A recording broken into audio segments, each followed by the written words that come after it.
mothers, this part is non-negotiable. Your daughter does not learn womanhood from the internet first. She learns it from you. What you normalize becomes familiar for her. What you glamorize becomes desirable for her. What you excuse becomes acceptable to her. If chaos is modeled, chaos will be repeated. Repeated, yep.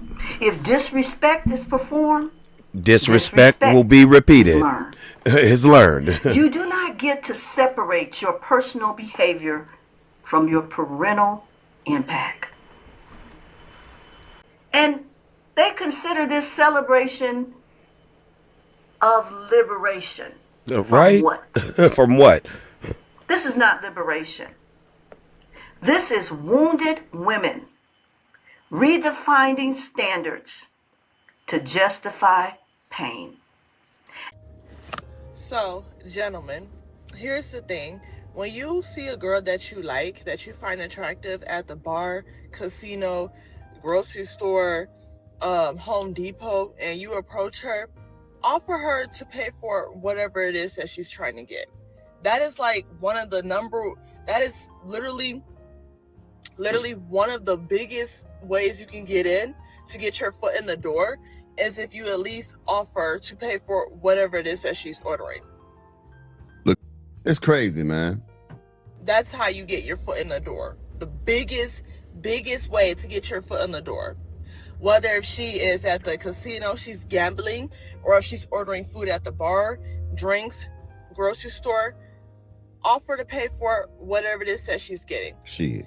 Me, whenever I'm out and about, guys try to come talk to me, they always at least pay for whatever it is that I'm getting.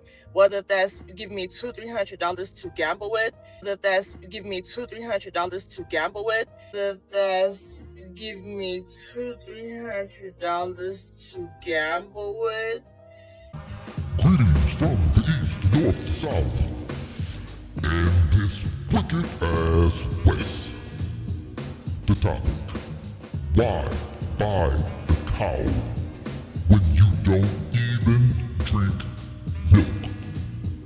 The questions: why you think women overprice themselves in a competitive market? Let's get into it. I am your host. I am the one. This is what I think. Why you think women think that men have money to just throw away? You know, if you don't drink milk, you don't need a cow. For what? What is the reason you need a cow for? When women overprice themselves in the market, and it is a competitive market, and they overprice themselves, they will stay on the shelf. Who in the world would buy something, number one, they don't want? Number two, is not even competitive. The state of America, economic system right now, 90% of Americans are broke. 8% don't know they are broke, but they are broke. So you got the 90% that's broke and the 8% that have no idea that they are broke. Give it some time, they'll realize, whoops, I'm broke. And when you throw money away, when you have money to just throw away, you throw that money away on something you want, not something you don't want. When you throw away money in a competitive market, you want to buy what you want. Why women think that you have money to just give them just for holding a conversation? You got to be totally delusional to think that a man will give you $200 to $300 just to gamble. Now, if you know anything about gambling, most people that gamble eventually lose. So every time you want money, $200-$300 just to throw away, just to gamble it away, and you're putting nothing, you're not putting anything in a pot, but to give you $200 to $300 to throw away, and young lady, you don't even look desirable. I mean, really, men must wake up. This nation is on a decline. That's militarily and economically, although most people don't see it. But if you know, you just know. We have no money to just throw away. You know, why do you think that men have money to toss away on you? If you ever have items on the shelf and you're in a competitive market and an item is overpriced or old or used, who would want it? Let's go to the next clip. Out. Guys try to come talk to me. They always at least pay for whatever it is that I'm getting. Whether that's giving me $200-300 to gamble with, giving me paying for my food, paying for my drinks, paying for my groceries. If you approach me, you find me attractive, a good conversation starter is to, hey, can I buy that for you? It's just that simple. So like occasionally I get like those couple of guys that try to approach me and then don't offer to pay for anything. I immediately dismiss them because I can get up to like 10 to 15 guys approaching me every time that I go out. So why am I wasting my time with you, talking to you, and you're not gonna offer to buy me a drink, bare minimum, or pay for my groceries, depending on where we're at? What is the point of me talking to you? Because at that point, like, to everybody else, the reason why I have this belief is because to everyone else, it looks like we're together. It looks like you're my man. So like if I'm just standing here talking to you and you're not giving me anything, then that's going to stop the other men that want to give me stuff from approaching me. You're keeping away other men that want to talk to me. You're stopping them from approaching me. They can have you. So that's why I'm very, very big on, like, if you approach a woman and you like her, you find her attractive, buy her that drink, pay for her food, give her some gambling money if she's at the casino, pay for her groceries, whatever. One of the things I must say with a straight face is I feel sorry for the younger generation. In all due fairness, that's for the males and the females. This generation is sick. Their values are sick. They was never taught values. That's the problem.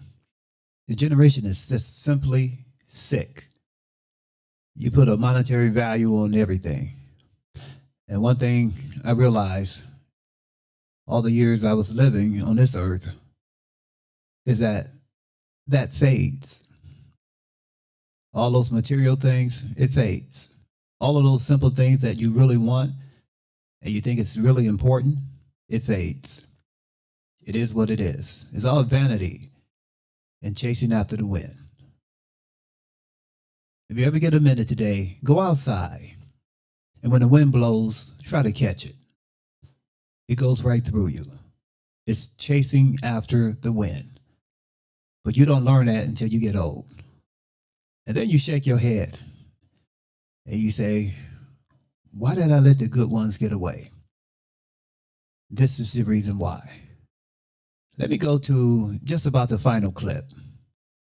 This next woman will allow you to say to yourself, wow, the whole generation have changed. Every woman apparently is a 10. Let's go to the next clip. Maybe that black woman would have spoke to you if you paid for her groceries. Ooh, one more time. Maybe that black woman would have spoke to you if you paid for her groceries.